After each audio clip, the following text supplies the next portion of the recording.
선점하셔서 같이 기도로 한 달 정도 찬양과 기도로 준비하시면은 훨씬 더 은혜를 나눌 수 있는 귀한 시간이 될 것이라고 여겨집니다.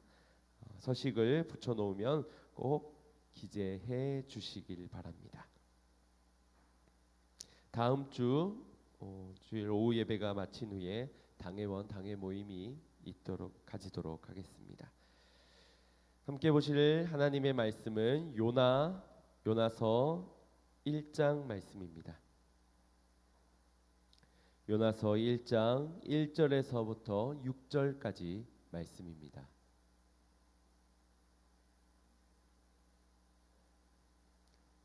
요나서 1장 1절에서 6절까지 말씀, 우리 구약성경 1288페이지에 있습니다.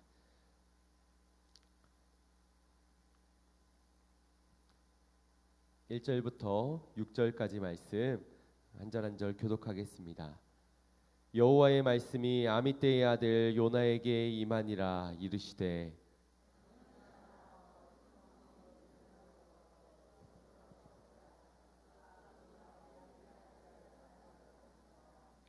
그러나 요나가 여호와의 낯을 피하려고 일어나 다시스로 도망하려 하여 욥바로 내려갔더니 마침 다시스로 가는 배를 만난지라. 여호와의 낯을 피하여 함께 다시스로 가려고 성가를 주고 배에 올랐더라.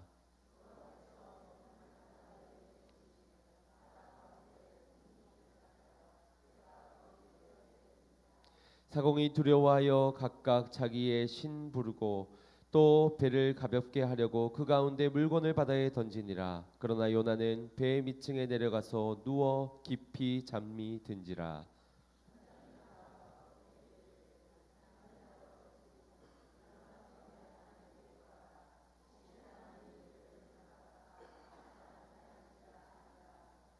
아멘. 할렐루야. 하나님의 크신 은혜가 있기를 간절히 소망합니다. 2018년도 한 해를 기도와 결단으로 시작을 하였는데 어느덧 한 해가 다 저물어가면서 우리의 지난 날들을 돌아볼 때에 에베소서의 말씀처럼 세월을 아끼라 때가 악하니라라는 말씀이 가슴 저밀도록 이렇게 새겨지는 것 같습니다. 여러분의 한 해는 어떠하셨습니까? 은혜였다는 고백이십니까? 아니면은 한숨이 나오고 아쉬움이 남고 그럭저럭 버텼다는 말에 더 공감이 되어지십니까? 이런저런 다사다난한 일들이 있었겠지만 그래도 우리가 이 마지막 예배를 하나님께 예배할 수 있다는 것이 참으로 감사한 일이 아니겠습니까? 건강하다는 이유겠고 우리의 수많은 시험과 어려움이 있었겠지만 든든히 견뎌왔다는 증거라고 여겨집니다. 우리 좌우 옆을 바라보면서 서로 함께 칭찬하고 격려하셨으면 좋겠습니다. 잘하셨습니다. 수고하셨습니다. 네, 우리 금요철야 때 이런 인사법을 배웠습니다. 잘했어. 우리 자기에게 셀프 칭찬해 주시기 바랍니다. 잘했어. 수고했어. 네. 오늘 본문에는 하나님의 명령을 어기고 다시스로 가는 배를 탔다가 물고기 뱃속에 들어가 순환을 겪은 요나의 이야기가 등장합니다. 신화에나 나올 법한 큰 물고기 속에 그렇게 아이들에게 이런 말씀을 나눠주면은 조금만 과학을 배웠다면은 이제 의문점을 가집니다. 아니 소화액을 어떻게 요나가 견딜 수 있습니까? 그 이빨과 그 뼈들 사이에서 어떻게 그 뱃속에서 살아남을 수 있습니까? 이러한 질문들을 합니다. 그만큼 어디 동화에나 신화에나 나올 법한 그러한 이야기라는 것입니다. 여러분들이 아마 잘 아는 말씀일 것이지요. 요나 1장 1절 말씀을 보면 여호와의 말씀이 아미떼의 아들 요나에게 임하니라 라고 요나에 대해서 소개를 하고 있습니다. 아미떼의 아들 요나. 아미떼라는 말은 아멘 진실이라는 의미를 가지고 있고 요나라는 그러한 말의 의미는 비둘기라는 의미를 가지고 있습니다. 요나가 가지고 있는 이름 안에서 요나가 부여받은 사명이 그대로 담겨져 있는 것 같습니다. 진실이라는 뜻을 가진 집안의 아들의 이름을 비둘기로 지은 것은 아름다운 소식을 전하는 비둘기처럼 하나님의 진실되고 진리된 그 말씀을 전하는 자가 되어라라는 그런 권면의 말씀이, 권면의 이야기들이 그의 이야기에 담겨져 있다는 것이지요. 하지만 아이러니하게도 이러한 의미를 지닌, 이름의 의미를 지닌 요나는 2절 말씀에 보듯이 여호와께로부터 너는 일어나서 저 큰 성읍 니느웨로 가서 그것을 쳐서 외치라라는 이러한 명령을 부여받게 됩니다. 하지만 이 말씀을 들었지만 불순종하여 여호와의 낯을 피하여 도망을 가는, 다시스로 가는 배를 탄 요나의 모습을 보게 된다는 것입니다. 그리고서는 그 배의 밑층에서 깊은 잠에 든 요나의 모습을 보게 됩니다. 얼마나 깊이 잠에 빠졌는지, 폭풍이 몰아치고 배가 뒤집어 엎어질 적까지, 깨어지게 되기까지 지금 풍파가 몰아치고 있는 그 상황에서 깊이 잠을 자고 있다는 것입니다. 우리가 함께 나누길 원하는 것이 바로 이 요나의 영적 침체된 모습입니다. 지지난 주 새벽기도 때 저희 기도하는 중에 저에게 주신 말씀이었는데, 이 말씀을 우리 한 해를 마감하는 이 마지막에 함께 나누고 싶다 해서 2주를 묵혔다가 지금에서야 같이 나누게 되는 것 같습니다. 단순히 니느웨를 안 간 것이 문제가 아닙니다. 우리가 다 알지만 결국 그는 물고기 뱃속에서 사흘밤을 보내고 난 이후에 결국 니느웨로 향하게 됩니다. 그리고 니느웨만 꼭 선교지가 아니지 않습니까? 다시스로 가서 그곳에서도 똑같은 영혼의 귀한 영혼들을 살릴 수 있는 복음 전하는 사역을 감당할 수 있는 일입니다. 그만큼의 사명과 사역을 감당하는 선지자였기 때문에 그 선지자적인 사명을 감당하라고 하나님께서 그에게 가라 니느웨로라고 말씀을 주셨을 것입니다. 그러나 그의 선택에서 엿볼 수 있듯이 이미 영적인 상태가 메말라 죽어 있는 그러한 모습이라는 것입니다. 하나님과의 관계가 단절되었다는 것이지요. 다시스로 가는 배를 탔을 때부터가 시작이 아니라 이미 하나님의 음성을 들었을 때, 그때에 이미 마음의 영적 침체가, 영혼의 영적 침체가 찾아왔기 때문에 주님의 말씀에 순종할 수가 없었다는 것입니다. 그의 모습을 보십시오. 5절 말씀을 보면은 사공이 두려워하여 각각 자신의 신을 부르고 또 배를 가볍게 하려고 그 가운데 물건을 바다에 던지니라. 그러나 요나는 배의 밑층에 내려가서 누워 깊이 잠이 든지라. 지금 사람들이 폭풍 때문에 저마다 자신들의 신에게 매달려 기도를 하고 있습니다. 어떻게든 살아보려고 배를 가볍게 하기 위해 자신들의 짐을 내어 던지고 있는 그러한 절체절명의 상황입니다. 그때에 지금 요나는 무엇을 하고 있습니까? 어떻게든 살아보려고 하는 사람들을 뒤로 한 채 그는 배 밑바닥에서 누워 깨지도 않은 채 깊은 잠을 청하고 있습니다. 이것이 그의 영적인 상태인 것입니다. 깊은 영적 침체가 그에게 찾아온 것입니다. 6절 말씀을 보면 선장이 그에게 이렇게 이릅니다. 그에게 이르되 자는 자여 어찌 미뇨 일어나서 내 하나님께 구하라. 혹시 하나님이 우리를 생각하사 망하지 않게 하시리라 하니라. 우리는 이 말씀을 보면서 이 얼마나 부끄럽고 창피한 일인지를 생각해 보게 됩니다. 지금 세상에 안 믿는 자가, 세상 사람이 선지자에게 와서 이렇게 이야기를 하고 있는 겁니다. 아니 지금 잠을 자고 있을 때가 웬 말입니까? 지금 잠을 재야 될 때가 아니지 않습니까? 지금이 어떤 시국인데 잠을 자고 있는 것입니까? 당신의 하나님께 기도해야 될 때가 아닙니까?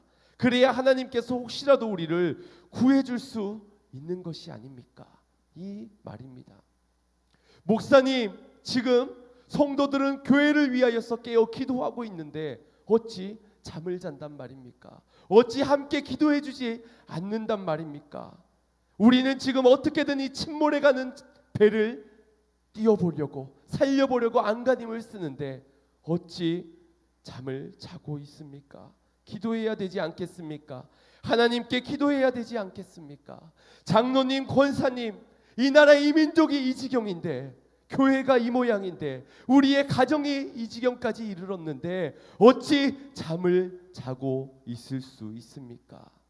우리의 자녀들이, 우리의 다음 세대들이 이 지경에, 이 시국에 이르고 있는데 어찌 우리가 깨어있지 않을 수가 있겠습니까? 우리를 구해달라고 기도해야 되지 않겠습니까? 이번 주 금요일 날 새벽 기도를 빠진 저로서는 부끄럽지 않을 수가 없습니다. 물론 그때 새벽 3시까지 일을 하다가 잠깐 잠을 잤는데 일어나지 못한 그런 일이 있지만 그건 핑계가 되지 못합니다. 성도가 나와서 기도하는데 목사가 자고 있다니요. 누가 그랬던가요? 사랑하는 자에게 잠을 주신다고. 그래서 잠을 주셨을 때 남이고 밤이고 하루 종일 잠만 자는 것이 옳겠습니까? 시편 127편 말씀을 보면은, 이 말씀의 앞절과 함께 보면은 그 내용의 의미를 분명하게 알 수 있습니다. 우리 함께 1절 2절 함께 합독하겠습니다. 여호와께서 집을 세우지 아니하시면 세우는 자의 수고가 헛되며, 여호와께서 성을 지키지 아니하시면 파수꾼의 경성함이 허사로다. 너희가 일찍이 일어나고 늦게 누우며 수구의 떡을 먹음이 헛되도다. 그러므로 여호와께서 그 사랑하는 자에게는 잠을 주시는도다. 아멘. 기도하지 않고 의지하지 않고 신뢰하지 않고 하나님이 하시지 않는 자기의 모든 노력과 열정, 수고가 다 허사라는, 그러니 그 속에서 내가 수고함으로 염려하지 말고 주님께 맡기고 잠을 청해야 될 그때에 잠을 자라, 이러한 말씀이지 기도하지 말고 잠을 자라는 말씀이 아니라는 것입니다. 우리는 새해에 들어서 특별 새벽 기도를 가지려 합니다. 작심 삼일을 우리가 함께 결단하면서 한 해를 그렇게 주님 앞에 결단하며 좀 새벽을 깨우는 것에부터 시작을 해보고자 단 3일밖에 되지 않는 아주 짧은 특별 새벽 기도, 작심 3일이기 때문에 3일로 잡았습니다. 꼭 나오셔서 기도해야 될 때인 줄 믿사오니 함께 기도하시길 바랍니다. 요나는 지금 기도하지 않고 하나님을 의지하지 않은 채, 신뢰하지 못한 채, 말씀에 순종하지 않고 영적 침체 가운데 하나님으로부터 멀리 떠나가고 있는 것입니다. 그가 다시스로 가는 배를 타는 그 순간 이제 더 이상 멈출 수가 없습니다. 선장의 그 배를 돌려서 다시금 항구로 돌아갈 수가 없고, 이제는 그저 그 배가 움직이는 때라. 누구도 막을 수가 없고 멈출 수도 없고 돌이킬 수도 없는 그 배가 가는 대로, 세상이 가는 대로, 사람들이 가는 대로 따를 수밖에 없는 처지. 하나님이 지금 오시어가지고 아무리 말씀을 주시고 감동을 주셔도 이미 배를 탄 그 순간에는 돌이킬 수 없는 상태가 되어 버렸다는 것입니다. 여러분, 멀리 가면 돌아오기 힘듭니다. 이게 제게 새벽 기도 때 주신 한 문장이었습니다. 멀리 가면 돌아오기 힘듭니다. 예배를 한두 번 빠지고 헌신을 한 해 두 해 하지 않고 기도하지 않고 말씀 없이 살아가도 벼랑간 큰 문제에 부딪히지 않습니다. 사람이 이 익숙함이 얼마나 무서운지를 아십니까? 익숙해지면 아무리 큰 죄라도 죄임을 자각하지 못합니다. 하나님과 멀어져도 느껴지지가 않습니다. 이 죄책감이라는 것이 느껴지는 그 순간은 어찌 보면은 기회일지 모릅니다. 회개할 수 있는, 돌이킬 수 있는, 돌아갈 수 있는. 그런데 그때 돌이키지 못하면은 무뎌지는 겁니다. 바쁘기 때문에 압니다. 저도 바쁘기 때문입니다. 시간이 없어서 저도 압니다. 저도 하루 24시간이 너무 부족하기 때문입니다. 하루보다 내 인생에서의 그 시간보다, 기도해야 될 시간보다, 헌신해야 될 시간보다 더 중요한 일이 있기 때문에, 내 기분이 지금은 좋지 않아서, 듣고 싶지 않아서, 지금은 몸이 힘들어서, 저 사람 때문에, 저 문제 때문에, 저 일들 때문에, 맞습니다. 그런 이유 하나 없는 사람이 누가 있겠습니까?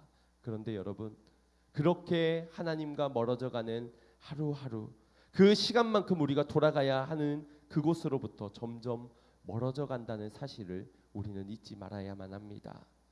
그렇게 핑계와 변명들로 멀어져 간 하루, 말씀 없이 살아간 하루, 기도 없이 살아간 그 하루, 찬송이 식어져 버린 하루, 사명을 감당하지 않은 하루, 그 시간들이 어느덧 익숙해져 버린 하루. 그렇게 멀어져 간 만큼 우리와 하나님과의 관계는 저만치 멀어지게 된 것입니다. 바로 왕에게 모세가 찾아가서 이스라엘 백성들을 보내어 달라라고 요청을 드리지요. 그러나 바로 왕은 거절합니다. 9가지의 재앙을 보고 나서도 그는 마음을 돌이키지 않습니다. 그리고 마지막 10번째 재앙에 자신의 아들이 죽고 나서 보내주는 척하지만 다시금 칼을 들고 쫓아오는 바로 왕의 모습을 보게 됩니다. 도대체 왜 이렇게 미련한 것입니까? 왜 이렇게 어리석은 것일까요? 사울 왕도 동일합니다. 다윗을 죽이려는 마음이 자리 잡았을 때는 그 누구도 그를 멈출 수가 없었습니다. 자신의 아들인 요나단이 아버지를 막았을 때에 아들에게 칼을 들이밀던 아버지 사울 왕이었습니다. 또 자신의 딸을 아내로 주었기 때문에 자신의 딸도 말렸을 터인데 그 말려지는 것이 들려지지가 않았습니다. 왜 그렇습니까? 왜 이렇게 어리석은 것인가요? 이미 그때는 너무 멀어졌기 때문입니다. 마음이 완악해지면은 더 이상 들리지 않고 보이지 않는 것입니다. 악한 소리만 들리는 것일 뿐입니다. 바로 왕에게도 충분한 기회가 있었습니다. 무려 10가지의 재앙이 임하였습니다. 충분한 기회였지요. 그 정도를 경험하였다면, 느꼈다면 돌아올 법한데 사울 왕도 은혜가 있었습니다. 다윗과 같은 동굴 안에서 묵었던 그러한 시간이 있었지요. 그때에 옷자락을 잘라가면서 알게 되었을 그때가 기회였습니다. 그 순간 돌이켜야 했지만 그리 오래가지 못하였습니다. 왜요? 그만큼 멀어졌기 때문입니다. 그 은혜가 더 이상 머물러 있지 못할 만큼 하나님께로부터 멀어졌기 때문입니다. 이것은 더 큰 은혜가 필요한 것이 아니라 작은 은혜일지라도 찾아온 그 은혜를 붙잡을 수 있는 믿음이 사라졌기 때문입니다. 멀어진 만큼 너무 멀어져서, 너무 굳어져서, 너무 익숙해져 버려서 은혜에 반응할 수 있는 믿음이, 겨자씨만한 작은 믿음조차도 소유하지 못한 상태였기 때문입니다. 이것이 혹시나 우리의 상태는 아닙니까? 한 해를 돌아보면서 우리의 신앙의 모습은 아니십니까? 잘 포장된 도로를 승차감 좋은 차를 가지고 달려갑니다. 아무리 승차감이 좋아도 비포장 도로를 달릴 때 이 포장이 잘 된 도로와 똑같은 승차감을 느낄 수는 없습니다. 날아가지 않는 한 불편함을 느끼지요. 그런데 그렇게 비포장 도로를 몇 시간을 달리다 보면 어느덧 이 엉덩이가 마비가 와선지 익숙해져선지 이제 더 이상 불편하지 않습니다. 바운스 거기에 맞춰가면서 리듬을 타면서 어떻게든 사람은 적응하기 마련입니다. 그런데 그렇게 적응해버리는 순간 더 이상 주변의 표지판을 보지 않습니다. 익숙해져 버린 그 길을 그냥 달려갑니다. 그러다가 타이어가 펑크가 나겠지요. 그러면 깨달아야 합니다. 아, 여기는 이 차가 가서는 안 되는 길이구나. 이 도로는 가면 안 되는 길이구나. 그렇지만 어느덧 익숙해져 버린 그 길을 다시금 타이어를 메우고 달려갑니다. 그리고 어느덧 절벽에, 가파른 절벽에 마주쳐서 그대로 떨어지는 것. 이것이 우리 인간의 나약함이자 우리들의 모습인 것입니다. 늘 주님과 가까이 살아가는 사람들은 잠시 벗어나도 금세 힘이 듭니다. 영성이 있는 자, 민감한 자, 깨어있는 자라면 그때에 발견하게 될 것입니다. 아, 내가 잘못된 길을 가고 있구나. 아, 내가 지금 가지 말아야 될 길을 가고 있는 것이구나. 깨어있는 자는 더 좋은 길을 발견해내는 것이 아닙니다. 깨어있는 자는 지금 내가 가고 있는 그 길에서 구별하고 이것이 잘못된 길인지를 구별하고 분별할 수 있는 자가 깨어진 자지, 더 좋은 길, 더 화려한 길, 그런 길을 찾는 자가 아니라는 것입니다. 이미 우리는 진리의 길, 생명의 길, 예수 그리스도가 보여주신 그 길을 걷고 있지 않습니까? 여기에서 더 좋은 길이 어떤 길입니까? 없습니다. 더 넓은 길은 있고 더 풍요로운 길은 있지만 그 길을 어찌 더 좋다라고 말할 수 있겠습니까? 오히려 그 길을 갈 때에 깨어있는 자라면, 영성이 있는 자라면, 민감한 자라면, 주님의 성령의 감동에 깨닫는 자라면 아마 그 길에서 금세 다시 생명의 길로, 그래 진리의 길로 걸어야지, 주님이 가신 그 길을 따라야지 하며 돌이키게 될 것입니다. 요나가 다시스로 가는 배를 타는 순간 이젠 은혜가 아니고서는 돌이킬 수가 없었습니다. 멈출 능력이 요나에게는 없었습니다. 그때에 찾아온 풍랑이 은혜입니다. 그때에 찾아온 선장의 말이 그에게는 찔림이 되는 그 말이 은혜일 수 있습니다. 그리고 예비하신 큰 물고기가 하나님의 은혜였다는 사실입니다. 사흘밤을 회개할 수 있는 그 은혜를 통하여서 요나는 다시금 회복될 수 있었습니다. 좀 더 멀리 가지 않았다면은, 좀 더 그가 깨어 있었다면은 그 배를 타지 않을 수 있었을 것이고, 좀 더 기도하면서 하나님의 때를 구할 수도 있었을 것입니다. 그러나 멀어져 가고 더 멀어져 가고 결국 배가 가는 대로, 사람이 가는 대로, 세상이 가는 대로 따라가다 보니 은혜가 아니고서는 돌이킬 수 없는 지경에까지 이르게 된 것입니다. 오늘 우리에게 임하는 풍랑이 무엇인지, 어떠한 의미인지 깨닫는 것이 바로 믿음입니다. 예비하신 물고기가 내 인생에 어떠한 모양으로 다가오는지, 누군가가 세상 사람일지라도 오늘 나를 향하여서 비난할 그때에 그것이 은혜라는 것을 우리는 깨달아야, 알아야만 합니다. 사흘의 컴컴한 어두움 속에서 무엇을 해야 하는지 아는 것이 믿음입니다. 찬양 한 곡을 같이 나누고자 합니다. 마지막 결단 찬양은 아니고요.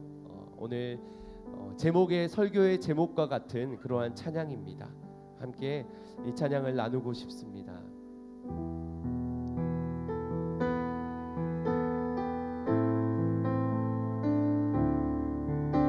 가사를 묵상하시길 바랍니다. 너무 멀리 왔나요? 너무 멀리 왔나요?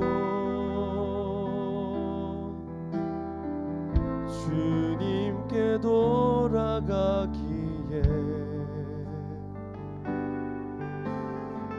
사랑의 주님 그 품을 떠나 내 영혼 잃어버린 지금 너무 늦은 건가요?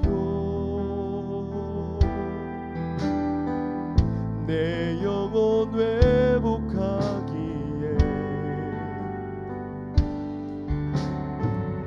수많은 죄악 속에 갇혀서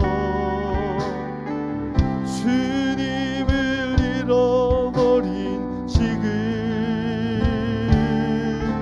하지만 내 영혼 주님 기다려요.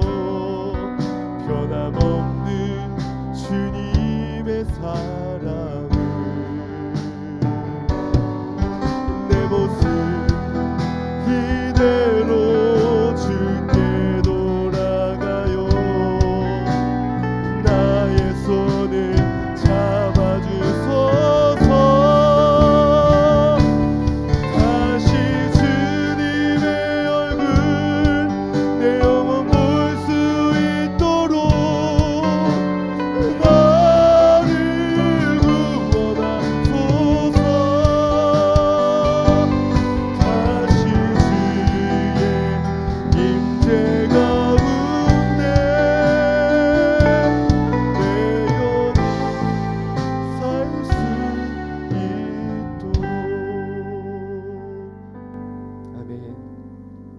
우리가 살 수 있는 유일한 길은 주님밖에 없음을 믿으시기 바랍니다.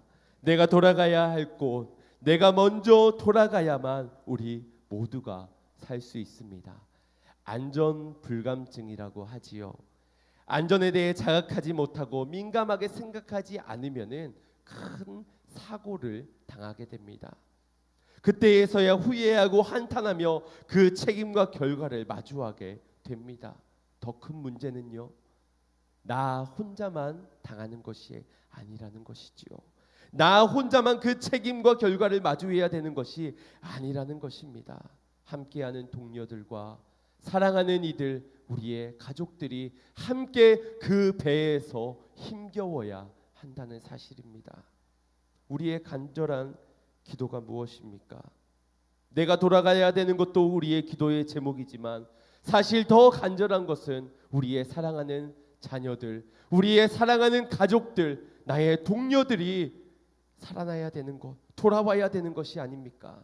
하지만 우리가 깨어있지 않는다면, 내가 침체되어서 깨닫지 못하고 깨어있지 못하다면 어찌 우리의 자녀들에게 깨어있으라 말할 수 있겠으며 어찌 그들이 깨어있을 수 있겠습니까? 내가 침체되어 있는데 사랑하는 사람들이 깨어있을 수 있겠습니까? 결국 내가 멀어져 간 만큼 나와 함께하는 이들도 함께 멀어져 가게 되는 것입니다. 믿음의 가장이 되신 여러분, 누군가에게 선한 영향력을 끼쳐야 하는 여러분, 그 위치에 놓여져 있는 여러분, 사랑하는 사람들을 위해서 먼저 깨어 있으시기를 바랍니다. 우리 주님이 여러분을 바라보시면서 어떠한 마음을 가지실까? 마음을 아파하실까? 기뻐하시고 흡족해 하실까? 얼마나 더 멀어져야만 우리는 이것을 깨달을 수 있겠습니까? 얼마나 그분의 마음을 아프게 해야만 우리는 돌아가서 은혜 앞에 반응하며 나아갈 수 있겠습니까? 내가 깨어있는 하루를 살아간다면 나뿐만 아니라 그 모습을 보는 이들이 함께 변하게 될 것입니다. 반대로 내가 아무렇지 않게 이 죄악의 길을 걷고 불의의 길을 행하면서 살아간다면 우리의 자녀들이 그것을 보고 그 길을 걸으면서도 이것이 죄인지를 자각하지 못한 채 그 길을 걸어가게 될 것입니다. 여러분, 더 이상 멀어지지 마십시오. 다시 돌아오셔야만 합니다. 돌이켜야만 살 수가 있습니다. 우리 모두가 살 수가 있는 것입니다. 사람의 생각이 말로 전해진다고 하지요. 이 말을 전해지면 결국 그것이 우리의 태도가 된다고 합니다. 그 태도가 모여 습관이 되고요, 그 습관이 모여 인생이 된다고 하지요.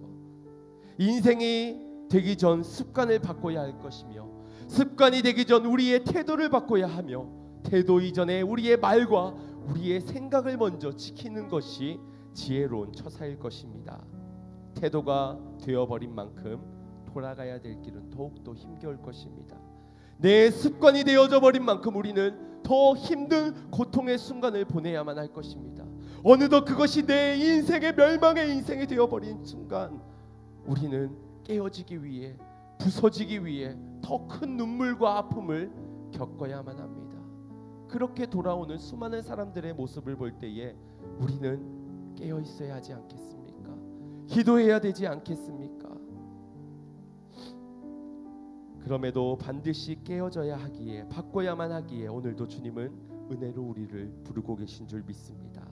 다시 돌아오라고, 다시 회복되라고. 그래서 내가 주는 모든 축복을 다 누리라고 말입니다.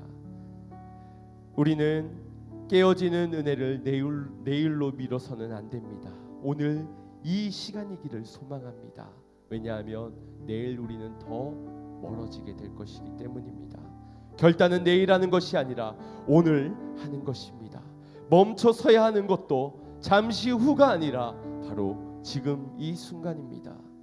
기도가 되지 않으시는 분, 찬송을 불러도 기쁨이 일어나지 않으시는 분, 말씀을 듣고도 깨닫지 못하시는 분, 상처에 골이 깊어 예배를 드려도 주님의 전에 나아와도 행복하지 않은 우리의 신앙의 모습 가지고 계신 분들, 은혜는 멀리 있는 것이 아닙니다.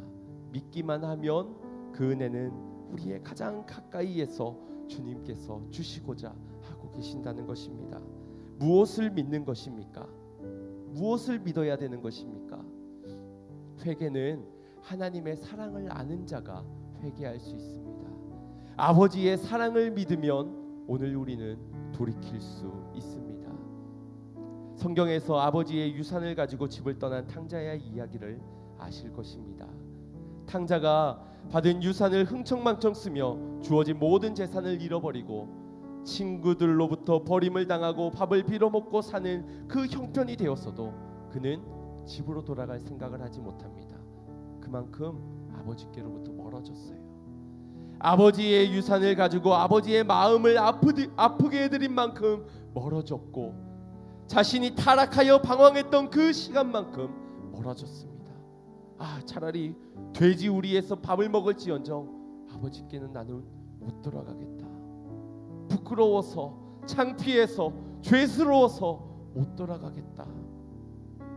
그래서 그의 마음에 든 마지막 희망 한 자르는 그래도 아버지에게 돌아가서 나를 종으로라도 받아주시면 종으로라도 나를 받아주시진 않을까라는 아주 작은 믿음이 있었습니다. 그래서 그는 돌아가게 됩니다. 자녀로 맞아주실 아버지를 알았다면 더 빨리 돌아올 수 있지 않겠습니까? 아버지가 자신을 기다리고 계신다는 사실을 알았다면 더 멀리 가지 않았을지 모릅니다. 아니 유산을 가지고 그렇게 내 것을 내가 챙기고 그렇게 가지 않았을 것입니다. 아버지의 것이 내 것인데 왜 그래야만 하겠습니까? 모르기 때문이지요. 멀어져간 만큼 돌아오는 길이 멀고 험하고 고통스러웠지만 작은 믿음에서 시작된 회개는 그의 인생을 바꾸어 놓았습니다. 사랑하는 성도 여러분, 주님을 멀리하지 마시고 주님께 돌아가시기를 간절히 소망합니다. 우리를 기다리고 계시는 아버지의 품으로, 아버지의 그 사랑으로 돌이키는 은혜가 있기를 소망합니다. 오늘 이 시간 우리의 멀어졌던 신앙이, 우리의 완악했던 마음이, 우리의 죄악된 생각이, 우리의 거짓된 삶의 태도와 습관들이 주님의 보좌 앞에 나아가 은혜 앞에 깨어지고 은혜 앞에 고침받고 은혜 앞에 치유되어지는 역사가 일어나기를 간절히 소망합니다. 우리 찬양하고 함께 말씀을 붙잡으며 이 한 해의 마무리, 회복의 은혜가 일어나게, 치유가 일어나게, 돌이키는 그 시작이 이 시간 임하게 해달라고 우리 같이 찬양하고 기도하겠습니다.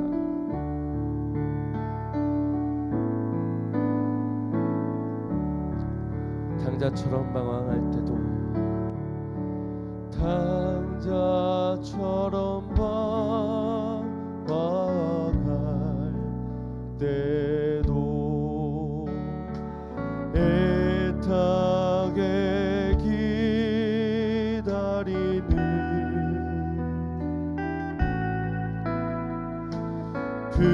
그들은 주님의 음성이 내 마음을 녹이셨네.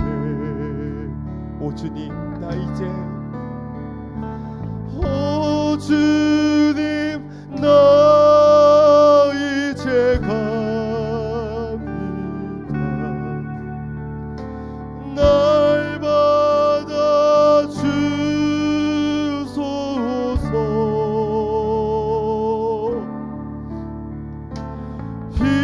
이제는 주님만이 이 몸을 바치리라. 아멘. 불순종한 요나와 같이도, 불순종한 요나와 같이도 방황하던 나에게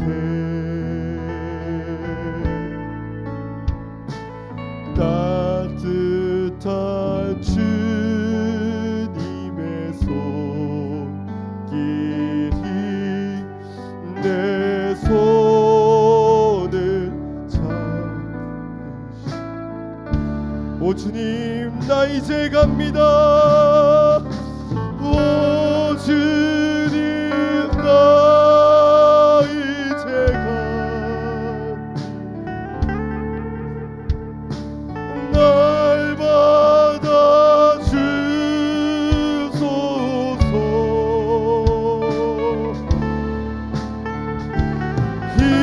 이제는 주님만 위하여 이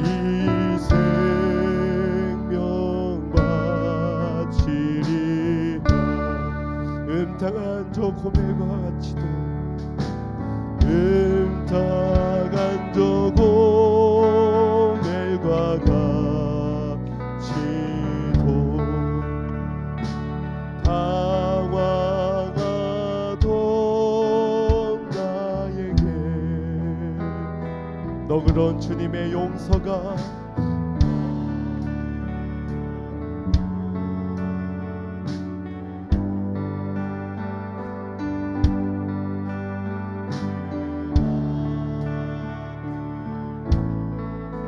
우리 함께 돌이켜 나아갑시다. 오 주님,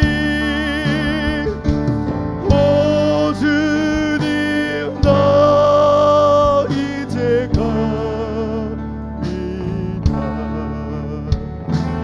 날 받아 주소서. 이제는 주님만 위하여 죽도록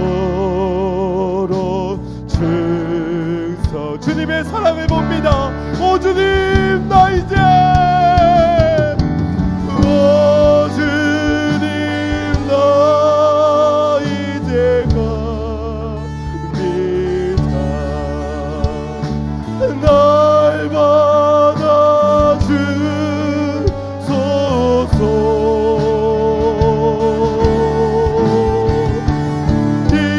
이제는 주님만 위하여 우리 돌이켜 주님의 은혜 앞에 배역되기를 원하는 마음으로 주여 한번 외치고 합시와 기도합니다. 주여, 오 주님 나를 받아주시는 주님의 사랑, 그 은혜 앞에 나아갑니다. 완악해져 버린 나의 마음